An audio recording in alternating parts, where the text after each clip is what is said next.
सदाशिवसमारम्भां शङ्कराचार्यमध्यमाम् अस्मदाचार्यपर्यन्तां वन्दे गुरुपरम्पराम्। ईश्वरो गुरुरात्मेति मूर्तिभेदविभागिने व्योमवद्व्याप्तदेहाय श्रीदक्षिणामूर्तये नमः। ॐ सहनाववतु सहनौ भुनक्तु सह वीर्यं करवावहै तेजस्विनावधीतमस्तु मा विद्विषावहै। ॐ शान्तिः शान्तिः शान्तिः।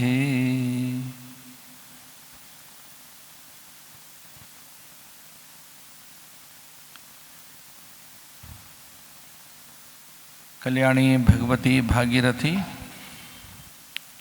माँ गंगा के तीरे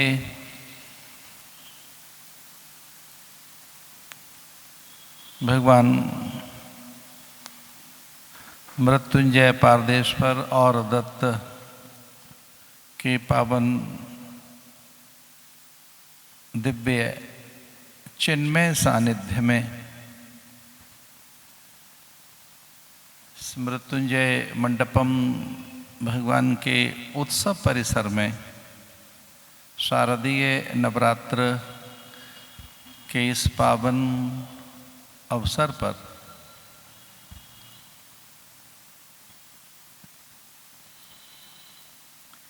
आज पंचम दिवस पंचमम स्कंद मातेति। स्कंद जो हमारे मन के विकारों का शमन करते हैं और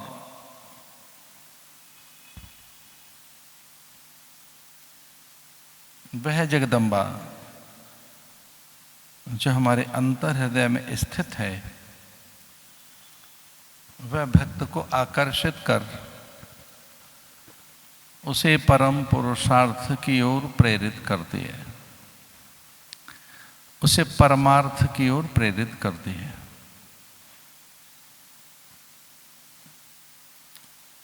जगत अर्थ प्रधान है।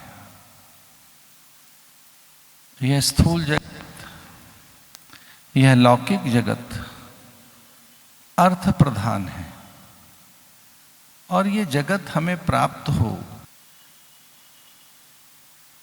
जीव इस जगत को प्राप्त करने के लिए निरंतर प्रयत्नशील है।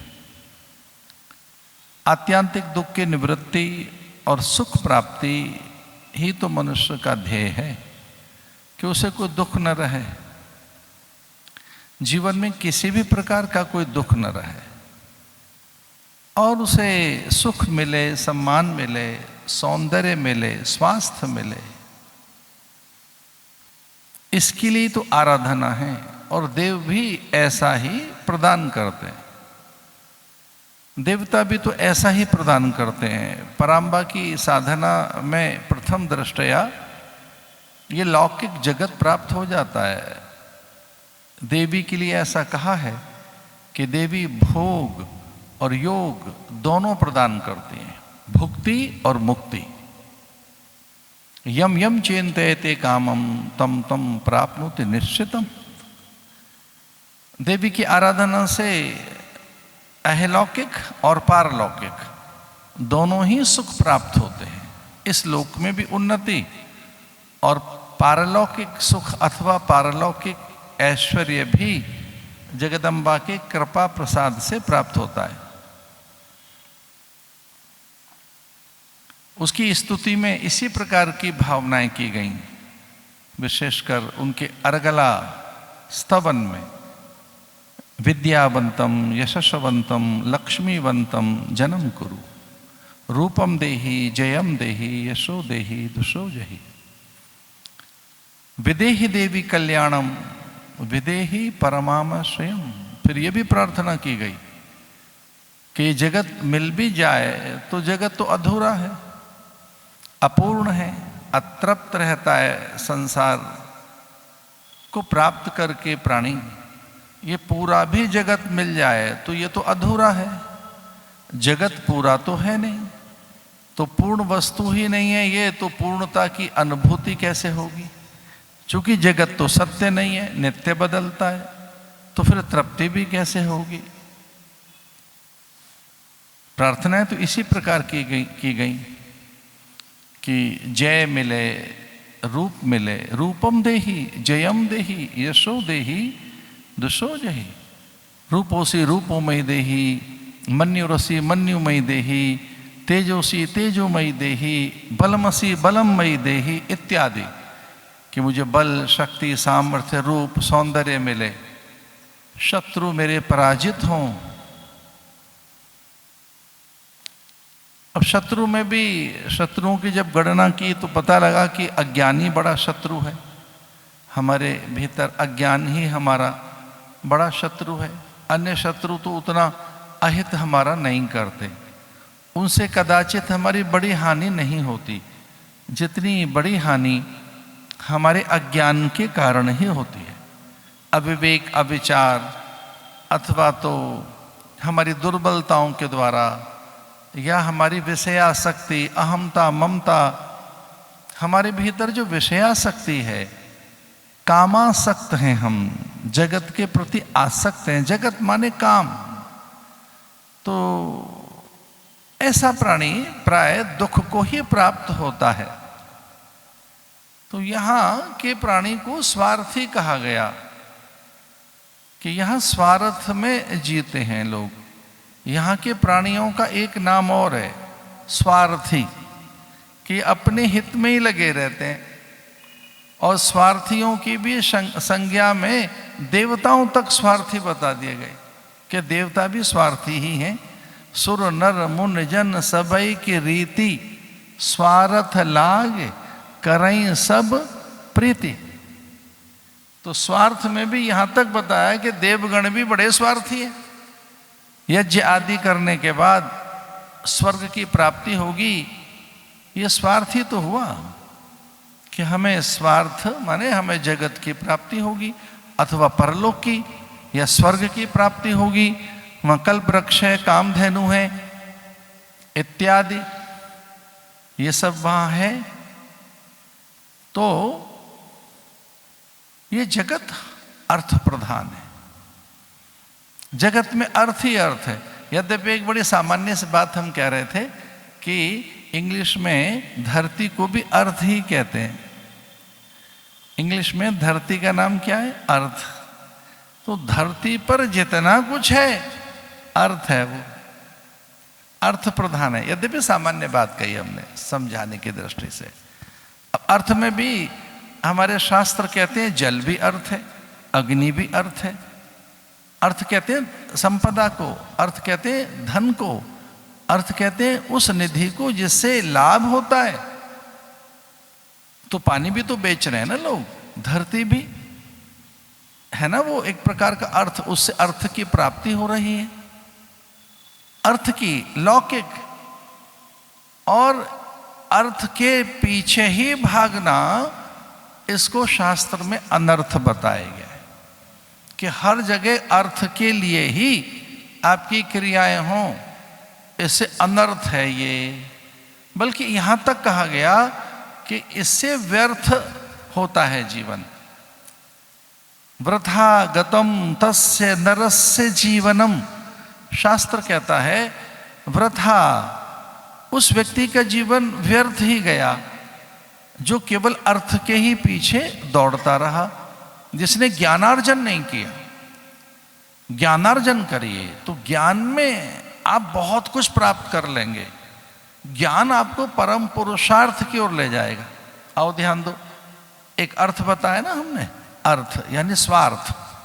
तो जितने भी संसार के प्राणी हैं स्वार्थी हैं, अपने सुख सम्मान सौंदर्य सत्ता विभूति यश कीर्ति के लिए तो सारे कार्य हो रहे हैं।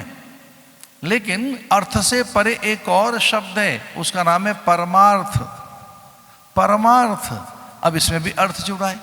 अब ये परमार्थ क्या है? ये उच्चतर साधना है कि आप अपने अर्थ से अन्य को लाभान्वित करें, इसको परमार्थ कहते हैं। अगर आपके पास अर्थ है, अर्थ माने विद्या, विभूति, धन, संपदा, ज्ञान, विचार, तकनीक, समय और किसी प्रकार का बड़ा अनुभव, तो कुछ लोग अपने अनुभवों को साझा करते। कंसल्टेंसी और है क्या? वह तो बहुत बड़ी बात है कि भाई हम आपके उद्योग में आसान सूत्र दे देंगे कि आप बड़ा उद्योग लगा रहे हैं, तो उस बड़े उद्योग में, बड़ी उद्यमता में ये हमारे पास सूत्र हैं सफलता के। अर्थ कैसे लगेगा, कितने समय में होगा, साधन क्या होंगे, और वो साधन, सामग्री, टेक्नोलॉजी, ये सब हम आपको उपलब्ध कराएंगे, ये यहाँ से मिलेगा। तो अपने ज्ञान, विचार, विवेक से अथवा तो अनुभव से भी व्यक्ति अर्थ ही तो कमा रहा है। अब इसमें एक और है परमार्थ। परमार्थ किसे कहेंगे? तो बड़ा बड़ा शब्द है। परमार्थी वृक्ष कर रहे हैं, परमार्थी हैं ये वृक्ष, वृक्षों से परमार्थ हो रहा है, धरती से परमार्थ हो रहा है। इसके लिए एक बड़ा सामान्य हिंदी में एक दोहा है, वृक्ष कबहु नहीं फल भके। भके माने भक्षण करें, भके माने वो ग्रहण नहीं करते। वृक्ष अपने फल स्वयं नहीं खाते।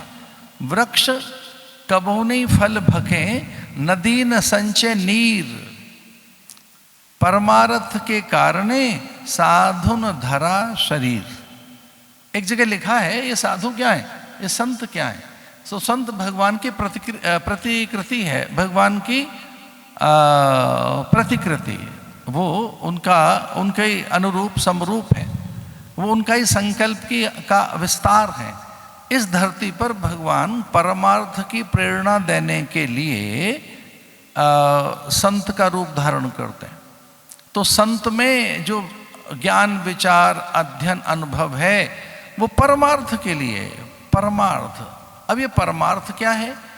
तो जैसे ही आप लोक कल्याण के लिए, अन्यों के हित के लिए, दूसरों के अधिकारों की रक्षा के लिए, उनके सम्मान स्वाभिमान के लिए, उनकी निजता स्वायत्तता के लिए, उन्हें आत्मनिर्भर बनाने के लिए, उन्हें स्वाधीन बनाने के लिए, अथवा तो उनका दारिद्र्य हरण कर, उन्हें ज्ञान देकर, विचार देकर, उन्हें शिक्षित और संस्कारित करके उन्हें थोड़ा सा और अपलिफ्ट करना, ये परमार्थ है। इसको परमार्थ कहते हैं कि आप अपने धन से, विचार से, ज्ञान से अन्यों की सहायता कर रहे हैं, उसी अर्थ से, उसी विचार से, उसी ज्ञान से। इसे परमार्थ कहेंगे।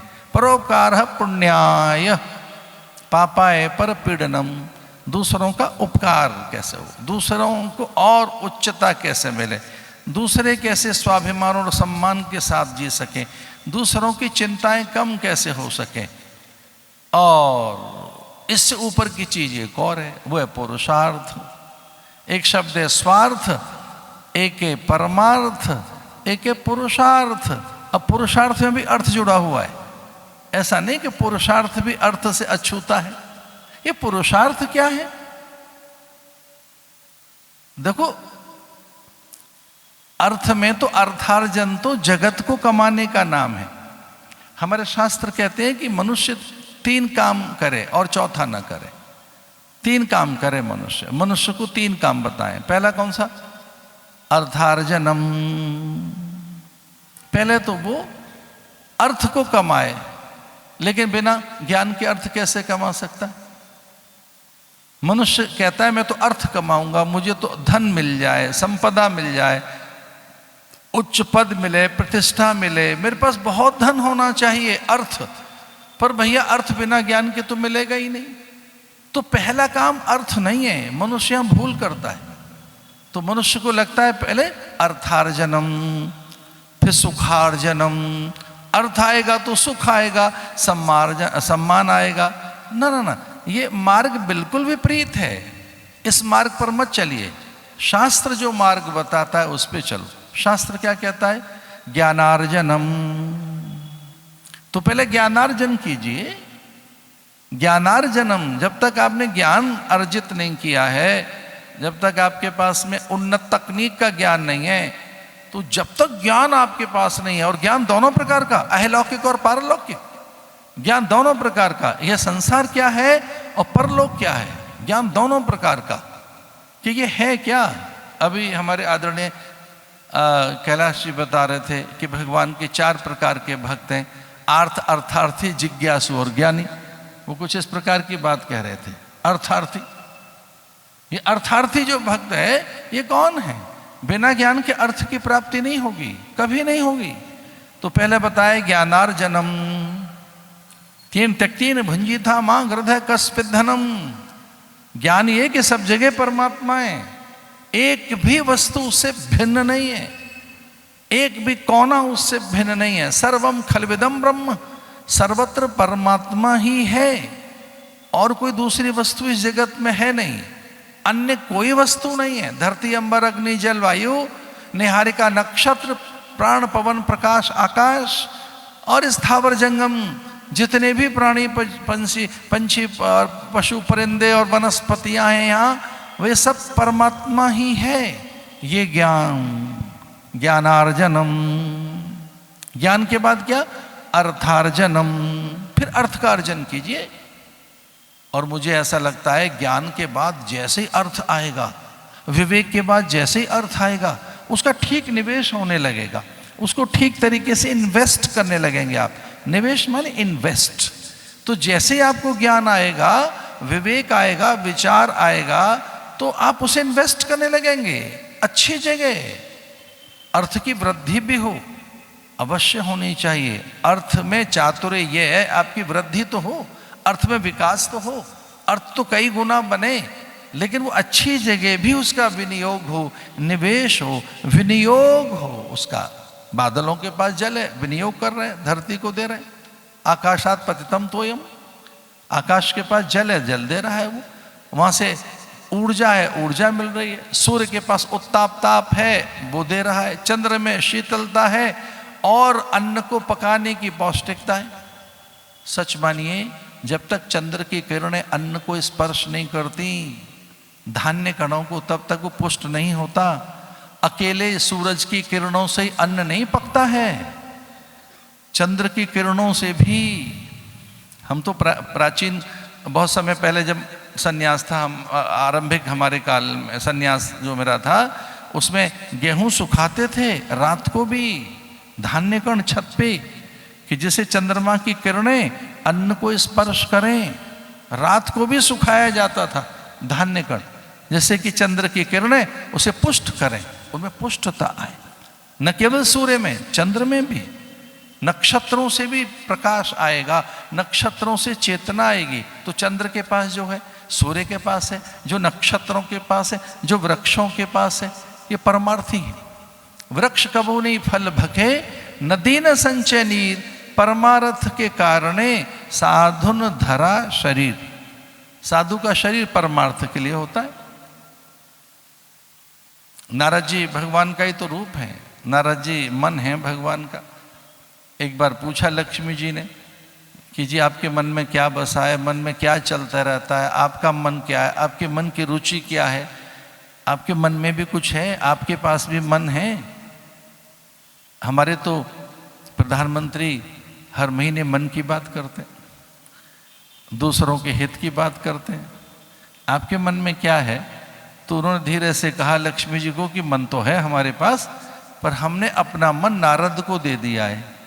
तो मेरा जो मन है वो नारद है, मेरा मानस, मैं अब मन नहीं है मेरा। तो मेरे जो कुछ नारद में जो कुछ चलता है वो मेरा मन ही है।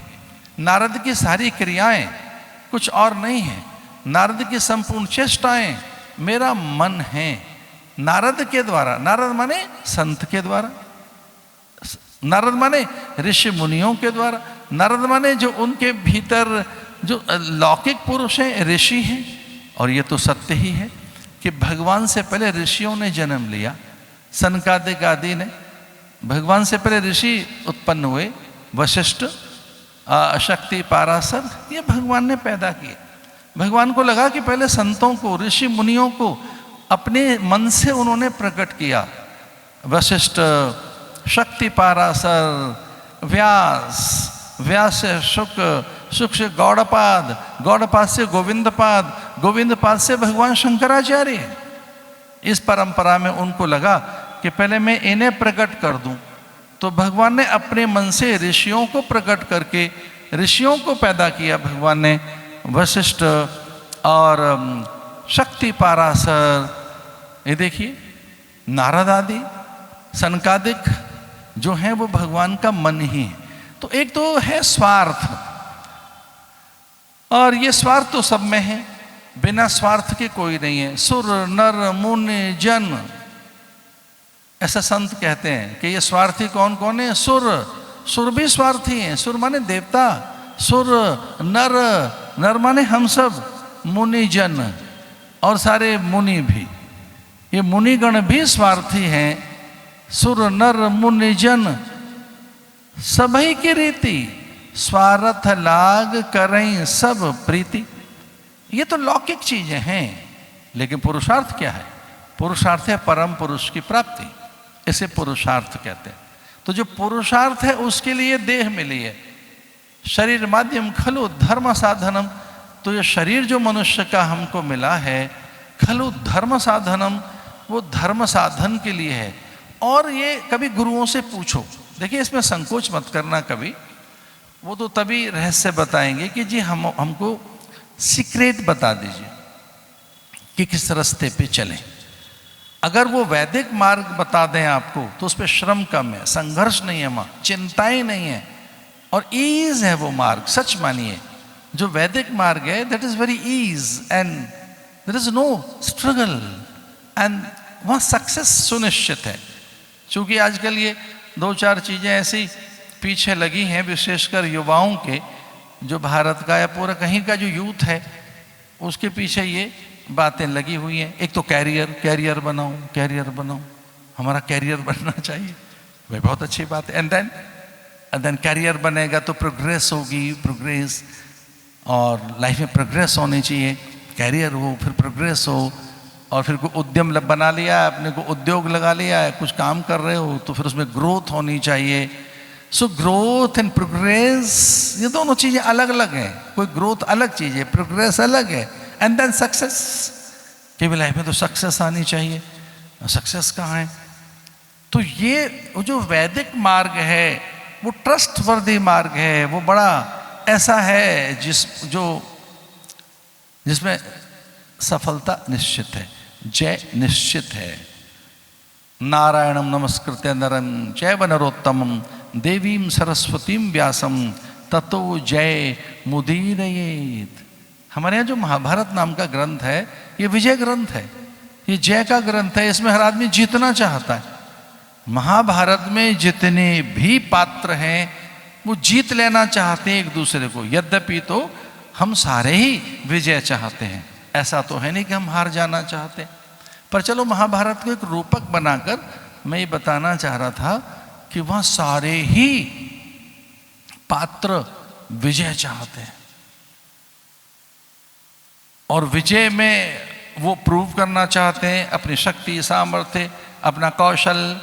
हमारे पास ये देखो कौशल है, दक्षता है, नैपुण्यता है, तज्ञता है। हम इस बात में बड़े प्रवीण हैं। प्रवीण माने वीणा बजाने में जो प्रवीण है, दक्षता, तज्ञता, ये अलग अलग शब्द हैं। दक्षता अलग है, तज्ञता अलग है, प्रवीणता अलग है, कौशल अलग है, नैपुण्यता अलग है। किस बात में निपुण होना, कुशल होना, कि कुशल कौशल लाइक स्किल, कुशल कौशल माने स्किल। तो ये कुशल शब्द कुशोत्पाटन से आया है। तो पहले गुरु कहते थे ब्रह्मचारियों को, जाओ धरती में से कुशा उखाड़ के लाओ, एंड विद रूट्स, उसकी रूट नहीं टूटनी चाहिए, उसको काटना नहीं है। ऐसा ना हो कि आप उसे काट दें। धरती में से धीरे धीरे धीरे उसे हिलाते हुए, उखाड़ते हुए उस कुशा को उखाड़ के लाइए। कुशोत्पाटनी, अमावस्या के दिन उत्पाटन कीजिए, उसको उखाड़िए, धीरे धीरे धीरे धीरे धीरे। काट कर लेना ना है आपको, उखाड़ के लाना है। और वो इतनी शार्प होती थी लाइक नाइफ कि वो हाथ में लग सकती है, कि हाथ छिल सकता है, कि रक्त बह सकता है। वो तो बड़ा कठिन है कोशोत्पाटन करना, क्योंकि उसमें एनर्जी है। वो पूरे साल भर वो कोशोत्पाटन की कोशा की शक्ति संभाल के रखी जाती है। सूतक पातक काल में, ग्रहण काल में उसे रखा जाता है खाद्यान्नों में, पदार्थों में, भोज्य पदार्थों में, पूजा की वस्तुओं में, मंदिरों में रखा जाता है उस कोशा को। लाओ उखाड़ कर। तो कोशा उखाड़ने का नाम था कौशल, कुशलता, इससे बनाए। एक है निपुणता, तज्ञता, एक्सपर्टीज जिसे हम कहना चाहेंगे, एक्सपर्टीज। तो आपकी एक्सपर्टीज किसमें आप एक्सपर्ट हैं? क्या आप संसार को अच्छे ढंग से डील करना जानते हैं? यहाँ के व्यक्तियों को, यहाँ की परिस्थितियों को, यहाँ की वे परिस्थितियाँ जो विषम हैं, तो आपको वो कुशलता मिल गई क्या? वो ज्ञान मिल गया क्या? आप उसमें दक्ष हो गए क्या कि कभी विषम परिस्थितियाँ आए और आप विचलित न हो, व्याकुल न हो? प्रतिकूलताओं के समय वो जो सामर्थ्य है वो कुछ और है, वो विवेक से अर्जित होगी, वो ज्ञान से अर्जित होगी, वो एक अलग विद्या है कि उस विद्या को प्राप्त कर लेने के बाद संसार की बड़ी से बड़ी कठिनाइयाँ, बड़ी से बड़ी बाधाएं, बहुत से द्वंद्व, दुविधाएं, दैन्य, ये सब कुछ नहीं रहेंगे और आप विजेता बन जाएंगे, आप जय करेंगे। तो महाभारत में जय, ततो जय मुदीरयेत। और ये सारे के सारे महाभारत के पात्र ऐसे थे, ये प्रतिज्ञा कर लेते थे, ऐसा नहीं होगा तो मैं प्रतिज्ञा करता हूँ। सबने प्रतिज्ञा कर रखी है, कुंती की प्रतिज्ञा, द्रौपदी की प्रतिज्ञा, भीम की प्रतिज्ञा, अर्जुन की प्रतिज्ञा, सारी प्रतिज्ञा कर रहे हैं। मैं कथा सुनाने बैठूं, कई महीने का ये सामग्री है कि अर्जुन ने क्या प्रतिज्ञा कर ली। वो कहता है सांझ तक अगर मैं जयद्रथ का वध नहीं कर सका तो आत्महत्या कर लूंगा, लकड़ी इकट्ठी करके मैं तो जल के राख हो जाऊंगा।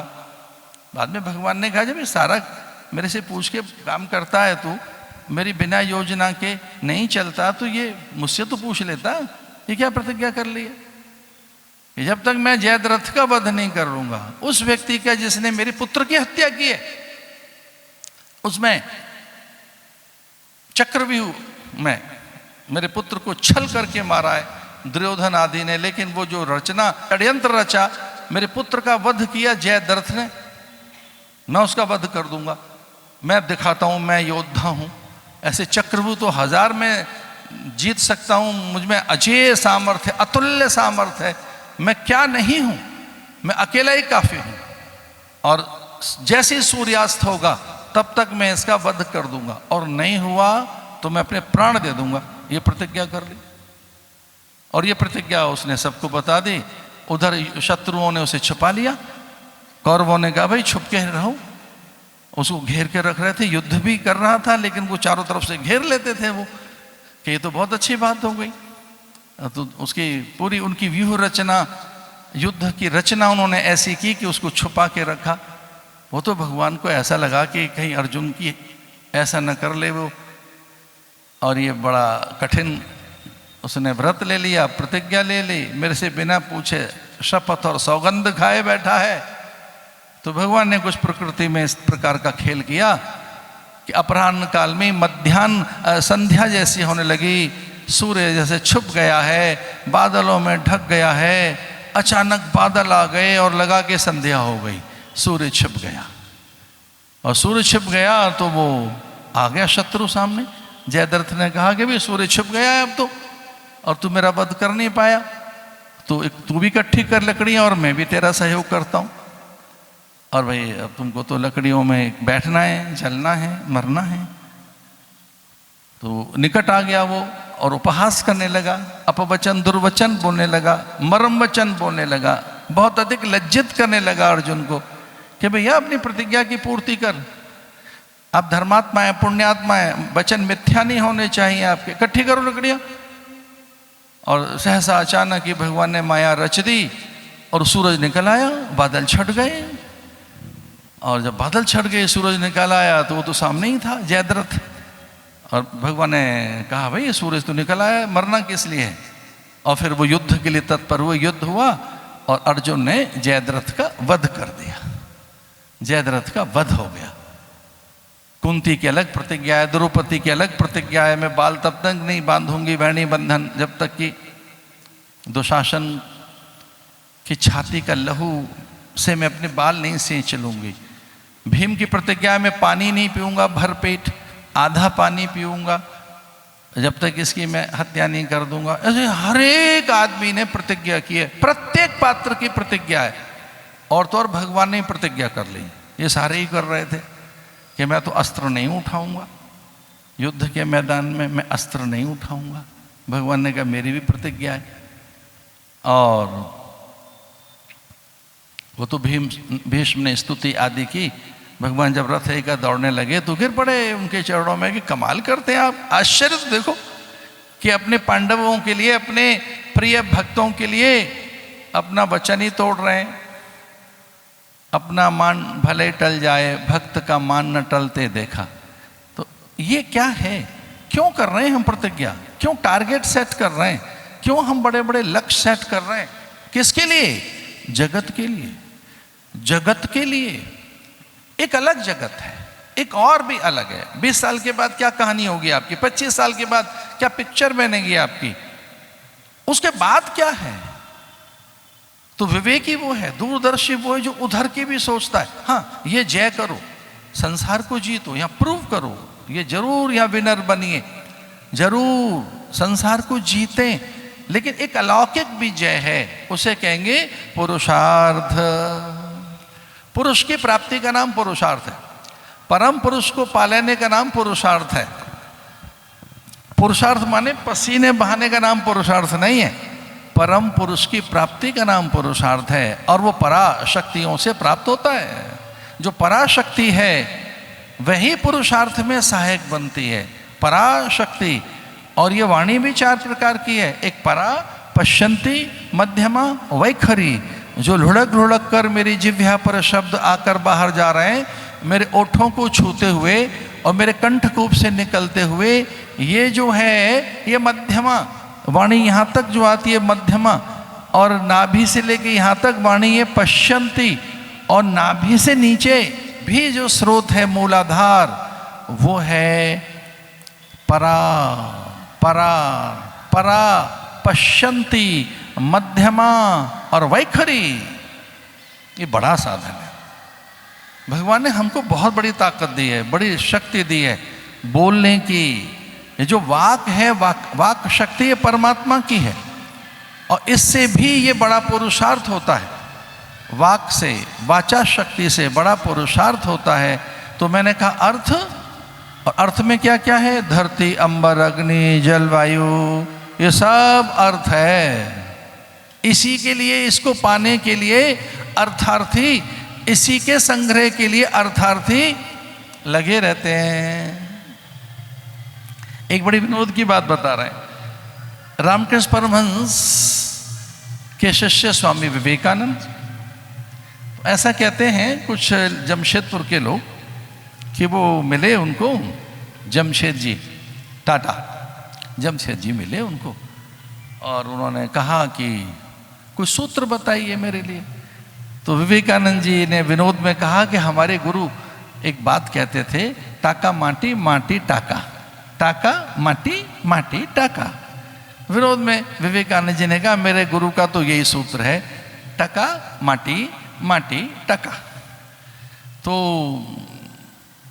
जमशेद जी ने कहा कि आपने, कि गुरु ने कहा है और आप कह रहे हैं, तो ये मिथ्या तो नहीं हो सकता। क्योंकि गुरु विनोद में भी कोई बात कहे, हास्य में भी कहे, उपहास में भी कहे, परिहास में कहे, उपेक्षा में कहे, मैत्री करुणा के द्वारा कहे, उसके तो वचन उद्धारक होते ही हैं। बोले गुरु के वचन तो कभी मिथ्या नहीं हो सकते, और गुरु के वचन कभी भी कष्टकारक होते ही नहीं है। अगर गुरु ने टका माटी, माटी टका है कहा है तो मैं यही करूंगा। उन्होंने टका था तो माटी ले ली, माटी ने टका दे दिया उनको।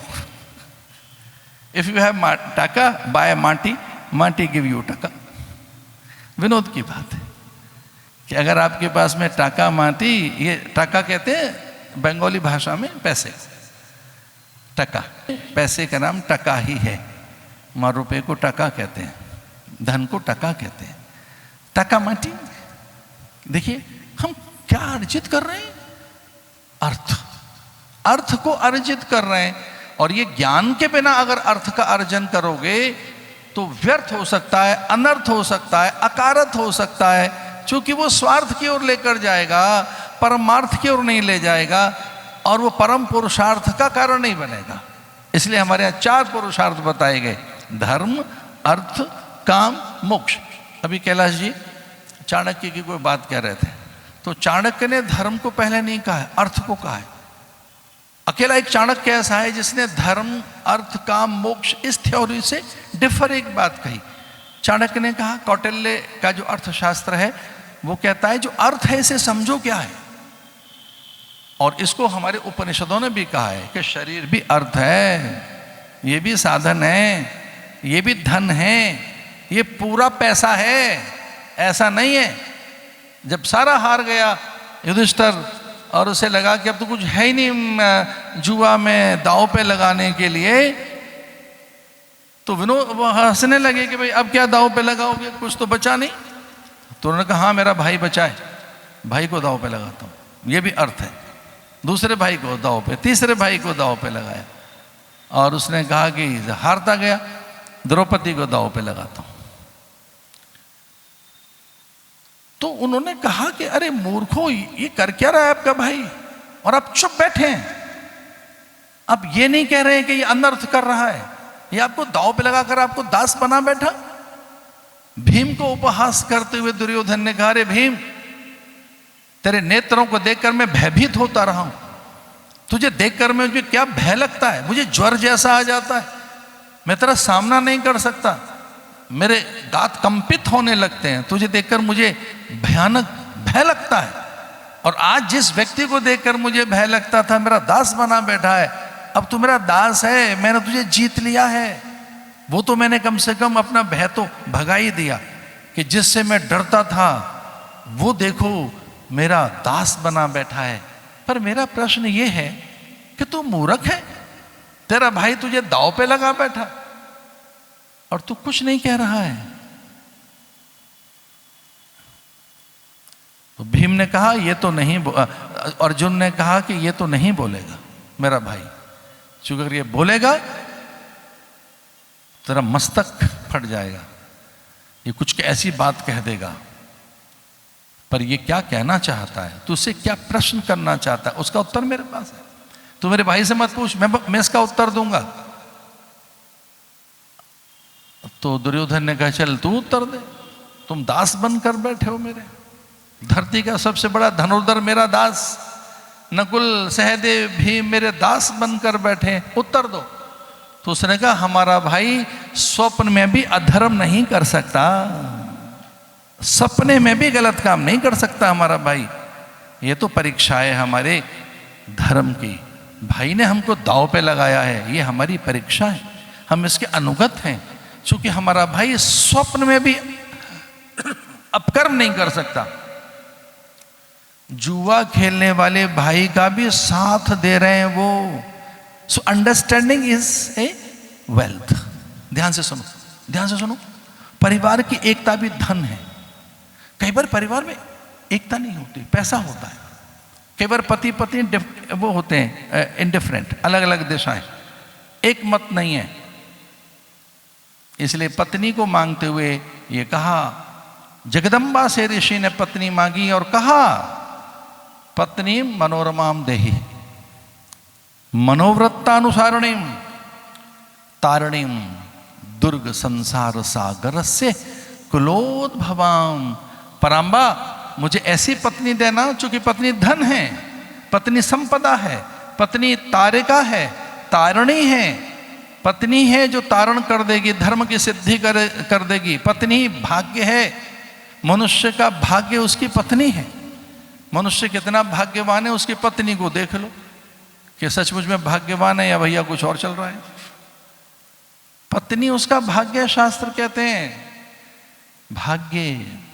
पत्नी मनोरमाम देहि, मेरी पत्नी सुंदर हो, केवल सुंदरी न हो, मनोवृत्तानुसारणीम, मेरी मन की वृत्तियों को समझने वाली हो, और केवल इतना ही नहीं, तारणीम, मुझे तार दे, और केवल मुझे नहीं मेरे कुल को भी, कुलोद्भवाम, ये जगत में मैं और मेरा कुल तार दे, मेरी उसके साथ अंडरस्टैंडिंग रहे, एकात्मता रहे।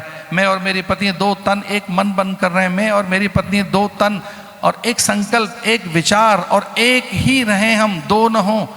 ये निधि मुझे चाहिए, ये संपदा मुझे चाहिए। तो मेरी बात समझ गए ना? तो परिवार की जो एकता है वो बड़ी निधि है।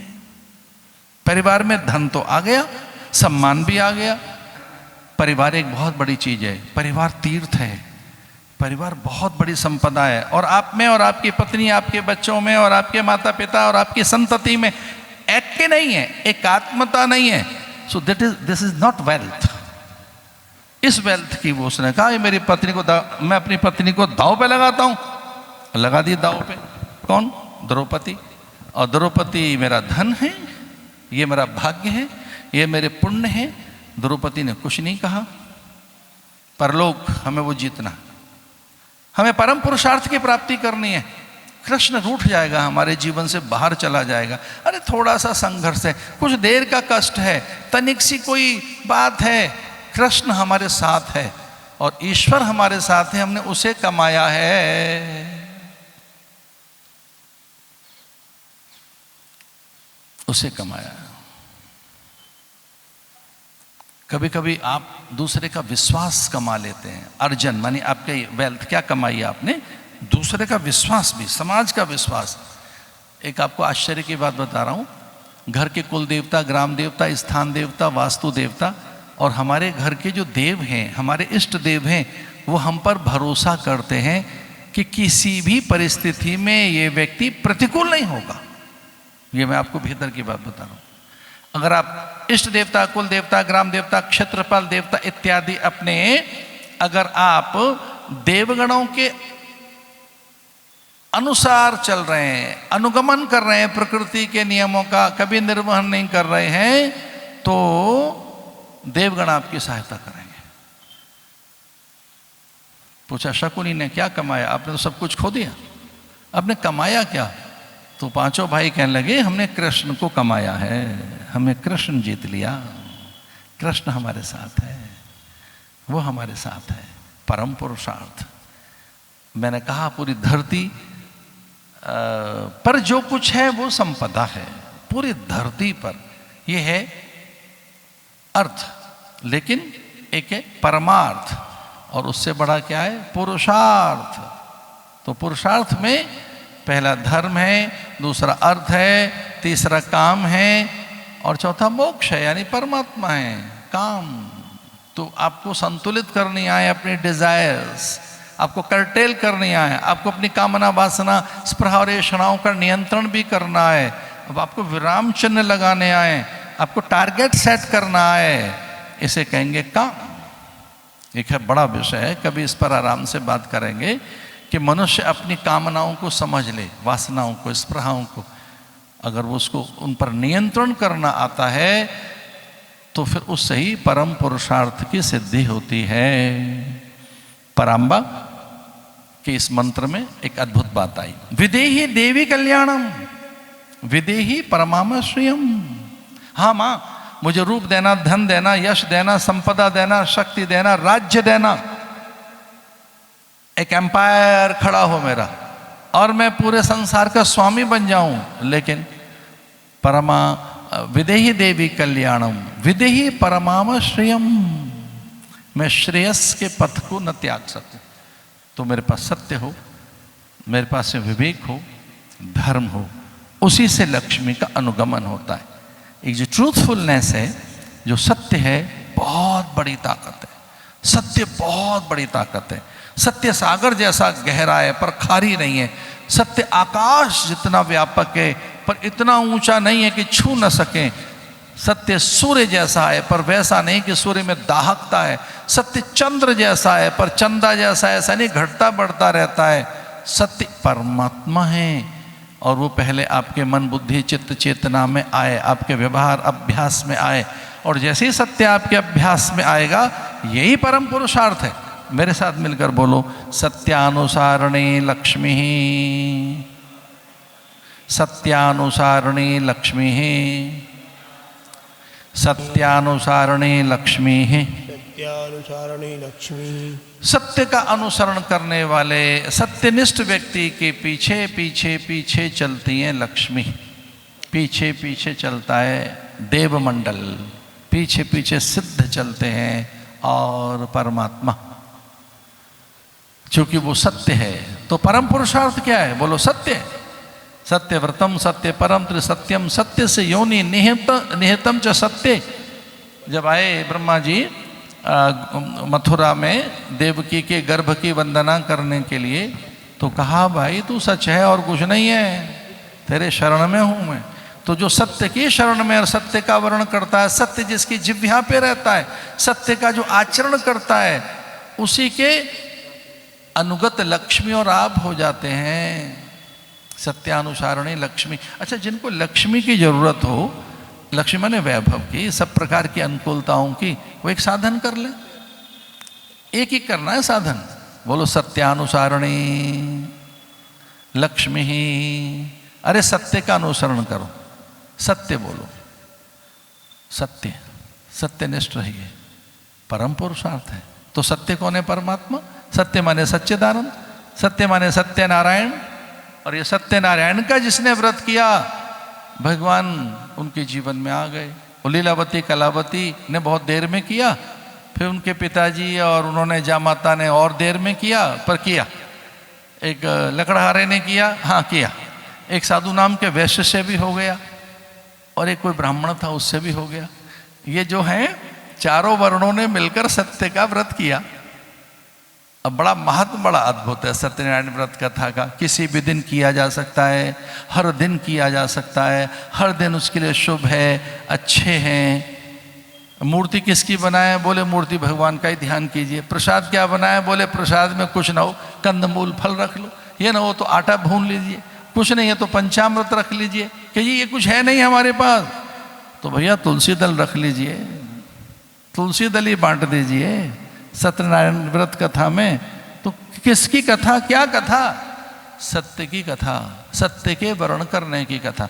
तो आज हम आपको ये बता रहे थे कि जो पुरुषार्थ है वो सत्य को पकड़ने का नाम पुरुषार्थ है। सत्य को, तो जैसे आपके जीवन में सत्य आएगा, ट्रूथफुलनेस आएगी, आपकी शक्तियां अलौकिक हो जाएंगी, आप में एक अलग ऊर्जा का संचार होगा। पर हाँ, इन चारों को कभी गुरु से समझो। धर्म, अर्थ, काम, मोक्ष। धर्म, हम धर्म क्या करें? अर्थ यानी हम संसार में कैसे जिए? काम, लाइफस्टाइल क्या हो? और कौन सा व्रत और कौन से साधन करें? ये सब जरूर संतों से पूछना चाहिए, और फिर वो निसंदेह कल्याण होगा। तो आज जब मैं मंच की ओर चढ़ रहा था, तो हमारे कैलाश जी की वो बात मेरे कान में आई, अर्थार्थी। तो हमें लगा कि भाई इस पे कोई बात कह के देखते हैं। अर्थार्थी, अर्थ क्या है? अर्थ बड़ी चीज है, अर्थ के बिना तो सब व्यर्थ है, निरर्थक है। पर अर्थ है क्या? ज्ञान भी अर्थ है, विचार भी अर्थ है, विवेक भी अर्थ है, और जिससे अर्थ बना है वो अर्थ है। अर्थ बना किससे है? परमात्मा से। तो ज्ञानार्जनम, 3 काम करने चाहिए लाइफ में। पहला है ज्ञानार्जनम, पहले ज्ञान प्राप्त कर लो, सच्चा ज्ञान प्राप्त कर लो। फिर है अर्थार्जनम, फिर धन कमाइए। और ज्ञान के बाद अर्थ आएगा तो तीसरा एक और काम कर लो, वो मिलके बोलो मेरे साथ, बोलो पुण्यार्जनम। तीसरा काम है पुण्यार्जनम। फिर पुण्य कमाइए, फिर सत्कर्म कीजिए, फिर परमार्थ कीजिए, फिर पुरुषार्थ कीजिए, फिर सत्कर्मों में लग जाइए, फिर अपने को अपलिफ्ट करने के लिए, अपनी चेतना को और ऊपर तक ले जाने के लिए सत्यनिष्ठ बनिए, सरल बनिए, सहज रहिए। संयम के बिना ये नहीं होगा, ये नहीं होगा बिना संयम के। तो इंद्रियों पर संयम रखना होगा, अंतःकरण में प्रकाश लाना होगा, और ये तीनों चीजें फिर एक ही हैं जो सत्संग से मिलती हैं। सत्संगत्वेन निस्संगत्वम, निस्संगत्वेन निर्मोहत्वम, निर्मोहत्वे निश्चल तत्वम, निश्चल तत्वे जीवन मुक्ति। भगवान गुरु बनकर आए, सतयुग में दक्षिणामूर्ति बनकर, वही भगवान फिर गुरु बनकर आए त्रेता में दत्त बनकर, वही भगवान गुरु बनकर आए द्वापर में व्यास बनकर, वही भगवान गुरु बनकर आए कलयुग में शंकराचार्य बनकर। शंकरम शंकराचार्यम केशवम बादरायणम शंकरम शंकराचार्यम। भगवान शिव ही हैं जो शंकराचार्य हैं। फिर वो ऋषियों में और आचार्यों में स्थापित हो गए, आचार्यों के भीतर चले गए भगवान, ज्ञान ज्योत के लिए, ज्ञान ज्योति के द्वारा, ज्ञान के द्वारा। तो भगवान का ज्ञान ब्रह्मा में, और ब्रह्मा से फिर प्रकट हुआ ऋषियों में, यानी दक्षिणामूर्ति, और स्वयं भगवान दक्षिणामूर्ति ही, भगवान स्वयं दक्षिणामूर्ति आदि बनकर, शंकराचार्य बनकर, फिर वो ऋषियों को उन्होंने ज्ञान दिया। और वो ज्ञान माने ज्योति है, ज्ञान माने प्रकाश है, और प्रकाश से चीज़ें क्लियर होती हैं, क्लैरिटी आती है। तो वो एक प्रकाश, ज्ञान का प्रकाश जैसे जीवन में आएगा तो क्लैरिटी आएगी, कन्फ्यूजन जाएगा, और जीवन फिर सक्सेस है। इसलिए हमने कहा ज्ञानार्जनम। नवरात्र का ये 5वां दिन, और इस प्रकार से हम चर्चा कर रहे हैं शास्त्र की। शास्त्र हमें प्रकाश देता है, सही राह देता है। शास्त्रों का काम दो ही है, दिशा देना और दृष्टि देना। शास्त्र हमें दिशा देते हैं कौन सी डायरेक्शन में जाएं, और फिर दृष्टि भी देते हैं कि ऐसे चलिए। चूँकि रास्ता तो मिल गया, फिर चलें कैसे उस रास्ते पर, उस दिशा में। तो डायरेक्शन भी देते हैं और उस तरह की वो लाइट भी देते हैं, उस प्रकार का प्रकाश भी देते हैं, और वो सब ज्ञान में निहित ही है। आज इतना ही काफ़ी है। आपका मंगल हो, कल्याण हो। ओम पूर्णमदः पूर्णमिदं पूर्णात् पूर्णमुदच्यते पूर्णस्य पूर्णमादाय पूर्णमेवावशिष्यते।